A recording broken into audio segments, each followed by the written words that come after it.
1300개 장기요양 기관이 선택한 기관, 신뢰할 수 있는 기관, 창업 경영 지원 1등 기업 굿케어. 여러분 안녕하세요. 톤트박사입니다.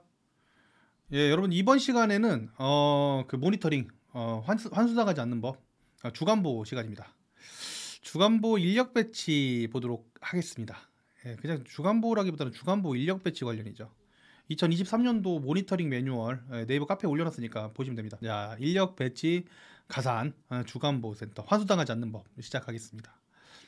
우선 이제 주간보호센터에서 가장 중요한 부분 이때 보시면은 모니터링 월의 전전월 4월이면 4월 2월에 대한 그 내용을 근무 현황 정감표가 가장 중요한데 그때 근무 신고 현황과 실제 근무 현황을 파악하여 모니터링해서 근무 일치 여부를 확인하는 것이 가장 핵심이라 보면 되겠습니다. 그냥 간단하게 근태 관리를 얼마나 잘 했는가 여부가 우리 기관이 환수당하냐 환수당하지 않느냐 인력 배치에 대해서 핵심이 되겠습니다.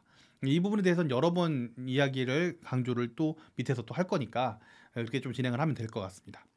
예, 의무 인력 추가 배치 주간보에서 그 배치 기준을 준수하는가의 여부가 점수가 33점인데요. 뭐 점수는 사실 큰 의미가 없는 게 어차피 안 되면 미흡이에요. 그래서 그렇게 좀 생각하시면 되고요.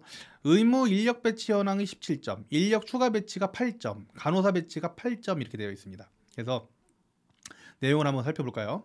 예, 보시면 점검 방향 같은 경우에는 시행규칙에 복지법 장기요양보험법 시행규칙 23조 24조 그리고 제공기존 급여비용 산정방법 고시 5장에 따른 인력 배치 기준 준수와 인력 추가 배치 현황을 점검한다고 되어 있는데 이 내용 밑에서 보시면 아시지만 근태 관리입니다. 예, 그래서 인력 배치 기준을 실제 청구해서 한 내용과 실제 일한 것과 비교를 했을 때 다른 여부가 있으면 이 부분 점수가 안 나오는 것이다 이렇게 생각하시면 되고요. 어떻게 점검을 하느냐? 점검 기준은 가산 사정을 위해서 공단에 신고한 종사자의 근무 현황과 가감선 현황에서 실제로 근무한 직종별 근무 현황이 일치해야 합니다. 그래서 직종별 종사자의 근무 내용과 일치하지 않으면 점수가 바로 빵점이에요. 빵점이 나오면 나중에 큰 피해가 옵니다. 그래서 점수 문제가 아니고 제대로 했냐 안 했냐의 문제다 이렇게 생각하시면 됩니다. 인력 추가 배치 같은 경우에는 인력 추가 배치를 하는 기관도 있고 안 하는 기관도 있지만 실제로 대부분의 기관들이 추가 배치를 받아서 추가 비용을 받고 있죠. 그렇게 했을 때는 이 부분이 근무 신고 내용과 실제 근무 시간이 일치해야 하고요. 보통 같은 경우에는 간호사 배치 가산만 적용하는 걸 보통이라고 합니다. 그리고 각 호의 한계에 해당하는 뭐 미흡 이런 이렇게 제대로 되지 않았을 경우에 신고한 내용과 실제 내용이 다른 경우에는 0점으로 아예 빵점이 나옵니다. 네, 간호사 배치 현황 같은 경우에 배치한 간호사 인력 중에 간호조무사가 아닌 간호사를 한 명 이상 뽑으신 경우에는 점수가 만점이 나오고요. 배치 가산을 아예 안 받아도 5점이에요. 3점밖에 차이가 안 나죠. 예, 근데 배치를 했다고 했는데 실제 근무한 게 아니다, 잘못되었다, 그럼 빵점입니다. 예, 이렇게 이제 보게 되는데 어떻게 점검을 하느냐? 전산 자료가 있잖아요. 우리가 신고한 그것과 종사자 근무 현황표, 근무 편성표, 근무를 언제 하겠다라고 편성을 전전월에 대해서 이미 다 짜놓으셨잖아요. 근데 이거는 근무 편성표가 실질적으로 근무한 근무 편성표와 청구한 내용과 일치해야 돼요. 일치. 그리고 그 각각의 직원들이 일을 한 근무일지.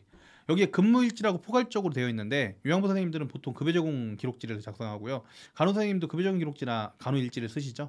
네, 그런 부분들 각각 직종에 맞는 일지인데 조심하셔야 되는 부분이 사무원은 일지가 없는 경우가 있어요. 그래서 사무원이라든지 시설장님, 뭐 운영일지 이런 거 쓰세요. 그래서 시설장님, 그래서 각각 모든 직원들은 조리원은 뭐가 있죠? 위생일지라든지 이런 거 각각 자기의 일지가 있어야 하는 거예요. 예, 그래야 되는 부분인 거니까 그거 말고는 이 직원이 실제로 근무했는지 근무하지 않았는지 알 여부가 없잖아요. 그래서 그런 부분들을 확인을 하고 가짜로 고용한 게 아닌가. 그러니까 대표님 이 감사관들 입장에서는 대표님이 가짜로 그 고용 계약을 했다면 그 부분에 대해서는 따로 임금을 안 줄 거 아니에요. 사람이 공짜로 돈을 주겠습니까? 예, 그러니까 딱 보면 표가 나오겠죠. 그래서 고용계약서 임금대장을 비교를 해서 실제 청구한 것과 제대로 근무를 했는지 확인을 합니다.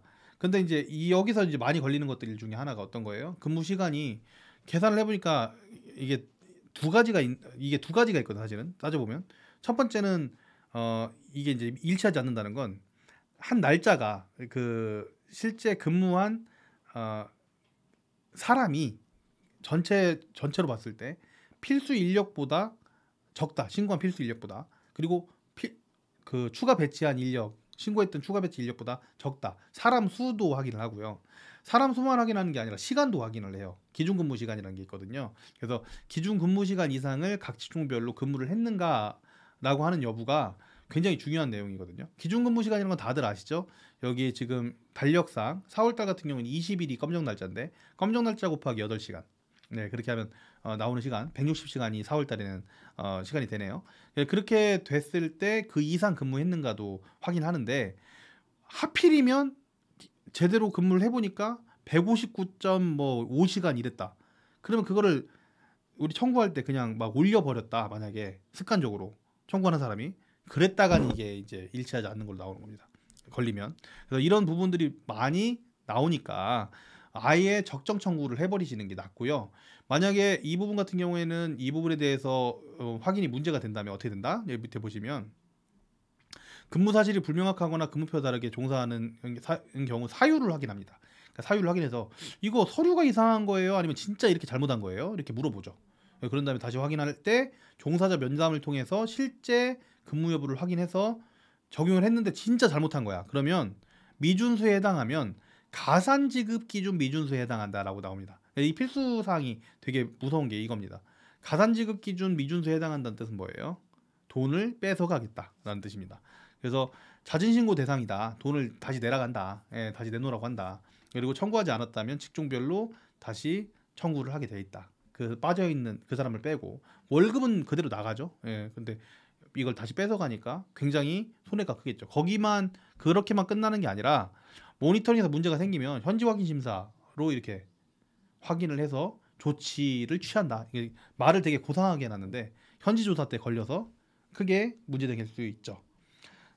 한 2, 3개월 정도만 볼 이 모니터링에서 1년 이상을 볼 수 있는 현지 조사로 변경이 되는 거겠죠. 네, 이렇게 문제가 생길 수 있으니까 문제가 있다면 그때그때 자진 신고를 해 나가시는 게 사람은 실수할 수 있잖아요. 그렇게 좋고 그리고 평소에 적정 청구를 하시는 것이 가장 중요한 것이다라고 말씀을 드리는 겁니다. 이건 습관입니다. 두 번째, 종사자는 직종에 알맞은 업무를 수행하는가가 11점인데요. 종사자가 직종에 해당하는 업무를 수행하는지 점검하는 부분은 고시 6조, 51조, 66조에 나와 있죠. 그래서 점검 기준 같은 경우에는 간호조무사 등등등등등 이런 분들이 업무를 수행을 할 때 본인 직종에 맞는 업무를 해야 한다라는 거고요. 미흡하면 0점이에요. 미흡하면 0점. 여기 이런 부분들이 굉장히 참 어려운 얘기예요. 예, 특히 이렇게 한 명만 배치되는 조리원, 보조원, 운전사, 사무원에 대한 이런 그 배치 기준 이런 것들이 상당히 쉽지 않은 문제인데도 불구하고 업무에 맞는 그 본인의 업무를 수행을 해야 된다는 거 여러분들 알고 계셔야 됩니다. 그게 만약에 안 되면 이 부분은 가산지급 미준수로 점수 아예 똑같이 이것도 환수가 나오고요. 그래서 환수를 할 때 처음에는 자존신고 대상을 하는데 이렇게 문제가 있다면 전체적으로 더 문제가 있을 수 있죠. 그러면 그때 현지 확인 심사를 통해서 조치를 또 취한다. 그래서 필수 사항으로 되어 있는 이런 항목들은 조심을 하셔야 됩니다. 자, 세 번째, 가산 적용 인력을 지속적으로 배치하는가? 예, 가산 인력을 지속적으로 배치했다면 10점. 예, 그리고 점검 기준 1, 2조. 뭐 인력 추가 배치 가산이랑 간호사 배치 가산 중에서 둘 중에 하나만 했다? 그러면 7점. 예, 그렇지 않은 경우 3점 이렇게 나올 텐데요. 보통 6개월 동안 요즘에는 가산을 다 받는 편이에요. 그렇게 가산을 받아서 일을 하는 경우가 거의 대부분입니다. 그러니까 이 부분은 웬만하면 점수가 나오실 거라고 생각하는데 대신에 이제 이 배치나 이런 부분들이 앞에서 이미 문제가 있는 배치가 안 됐다고 판단되는 경우는 이 부분은 실제로 점수가 안 나오겠죠. 점수가 문제가 아니고 항상 필수 사항들은 이거는 이제 선별이죠. 필수 사항들은 원래 다 환수가 되는데 선별 같은 경우에는 이 부분이 서비스의 질을 의미하는 거거든요. 그래서 가산 추가적으로 인력을 더 많이 배치한다는 의미는 뭐예요? 우리가 조금 더 어르신한테 좋은 서비스를 제공한다는 뜻이니까 평가 점수처럼 그냥 점수를 더 맞는다라고 생각하시면 돼요. 여기 밑에 보시면 따로 선별 점수에서는 그 환수를 한다는 이런 협박이 없죠. 내용이 그런 내용이 없고 점수만 깎이는 형식 이런 부분이다라고 생각하시면 됩니다.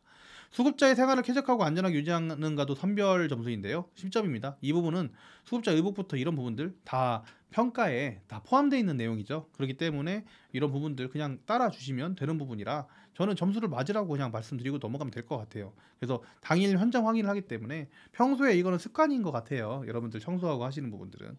그래서 잘 하셔가지고 어르신들 그 환경에 크게 문제가 없도록 그렇게 하셨으면 좋겠습니다. 자, 다섯 번째 선별 같은 경우 이동 서비스 제공을 위한 안전 대책을 마련하는가가 21점인데 선별 점수 중에서 가장 점수가 크죠. 근데 이제 이 부분 같은 경우에는 1번 보조 인력 그 동승이라고 하는 부분이 이 부분이 그 다 지켜질 수 있으면 좋겠지만 그렇지 않은 경우도 굉장히 많으시죠. 그래서 생각보다 이 부분이 점수가 크지 이게 뭐야 잘 맞을 수 있는 확률이 높지 않고요. 보조 인력이 동승하지 않아도 점수는 4점으로 나오기 때문에 이 부분은 뭐 무조건 하셔라 이렇게 말씀드리기는 좀 어려울 것 같고, 네, 대부분의 기관들이 보조 인력 동승이 좀 쉽지 않다. 그래서 이거는 좀 오히려 인력 배치에 대한 기준을 차라리 수가를 더 주면서 이렇게 할 수 있으면 더 좋겠다. 저는 그런 생각을 하는 편이거든요. 그래서 이 보조 인력을 쓸 수 있는 정도로 현실이 녹록지가 않거든요. 이런 부분들 좀 생각을 하시면 되고, 이동 차량 내 발판과 비상봉 뭐 비치하시면 되죠. 예, 웬만하면 하세요. 점수 맞으시면 되죠, 이거. 예, 그래서 비치를 하면은 7점, 하나만 하면 5점, 비치 안 하면 3점. 아예 하거나 안 하겠죠. 그러면 뭐 7점 아닌 3점이겠죠. 응급 상황 대피 연락 체계 같은 경우에는 미리 비치를 해주는 게 좋겠죠. 왜냐면 사고라는 게 일어날 수 있으니까. 그래서 그런 부분들은 넣어놓고 응급 상황 연락 체계를 어차피 평가에서도 하는 거예요. 그래서 그렇게 해서 인지하게끔 해주시면 됩니다. 예, 그래서 일일이 세부적인 거는 읽어보시고요. 수급자 보호자는 기관 이용에 만족해야죠. 예, 우리도 그래야지 어르신들을 더 많이 영업하고 더 소개를 받고 이렇게 하죠. 그래서 이 부분 같은 경우는 평소에 잘 하시면 되고, 적절하고 다양한 신체 인지 프로그램을 제공받는가라고 하는 이 답변도 어떤 프로그램을 제공하고 있는지 지속적으로 블로그에도 올려주고 뭐 밴드에도 올려주고 그렇게 하시면 좀 좋아지겠죠. 네, 이런 부분들 실질적으로 평소에 잘 하시면 돼요. 네, 그런 점수가 나오는 항목입니다. 그리고 자가진단과 현장 모니터링 결과가 일치하는가는 저는 이렇게 설명을 드릴게요. 자가진단이라고 하는 건 우리가 이 모니터링을 그것 때문에 지금 영상을 찍고 있는 건데, 우리가 이 모니터링 매뉴얼을 보고 정말 체크를 해보는 거예요. 우리 기관이 정말 제대로 하고 있는지, 세부적으로 그 청구한 대로 제대로 하고 있는지 여부들을 다 확인하시겠죠. 그래서 이런 부분들을 했을 때 문제가 발생하면 많은 분들이 고민이 돼요. 왜냐면 이거 잘못하면 환수인데 이거 하면 내가 700만 원을 내야 되는데 라고 생각을 하시고 그냥 넘어가 버리는 경우가 있는데, 여기 있는 필수 지표들 같은 경우에는 어차피 뺏기는 항목이잖아요. 근데 자진 신고를 하게 되면 이 부분은 뺏길 때 내가 자진 신고에 대한 부분이 내가 잘못한 걸 알고서 미리 내는 거란 말이에요. 그래서 이런 부분들을 습관처럼 우리 기관들이 잘 지켜온 기관들이 훨씬 덜 위험하다는 말씀을 좀 드리고 싶어요. 예, 공단 입장에서는 자진 신고를 많이 하는 기관보다는 나는 전혀 문제 없어라고 하는 곳에 찾아갈 가능성이 높거든요. 그래서 그런 부분들은 자가진단 현장 모니터링 결과가 일치하는가 여부는 이거를 잘했냐 못했냐의 의미로 생각하지 마시고, 문제가 있다면 그 부분은 자꾸 자진 신고해서 떳떳하게 조금 운영을 하신다라고 생각을 하시는 것이 중요한 지표라고 하겠습니다. 이제 여기까지인가요? 이렇게 하고 주간보호 같은 경우에는 가산지표, 인력 배치에 대한 부분은 여기서 마무리 짓도록 하겠습니다. 예, 감사합니다.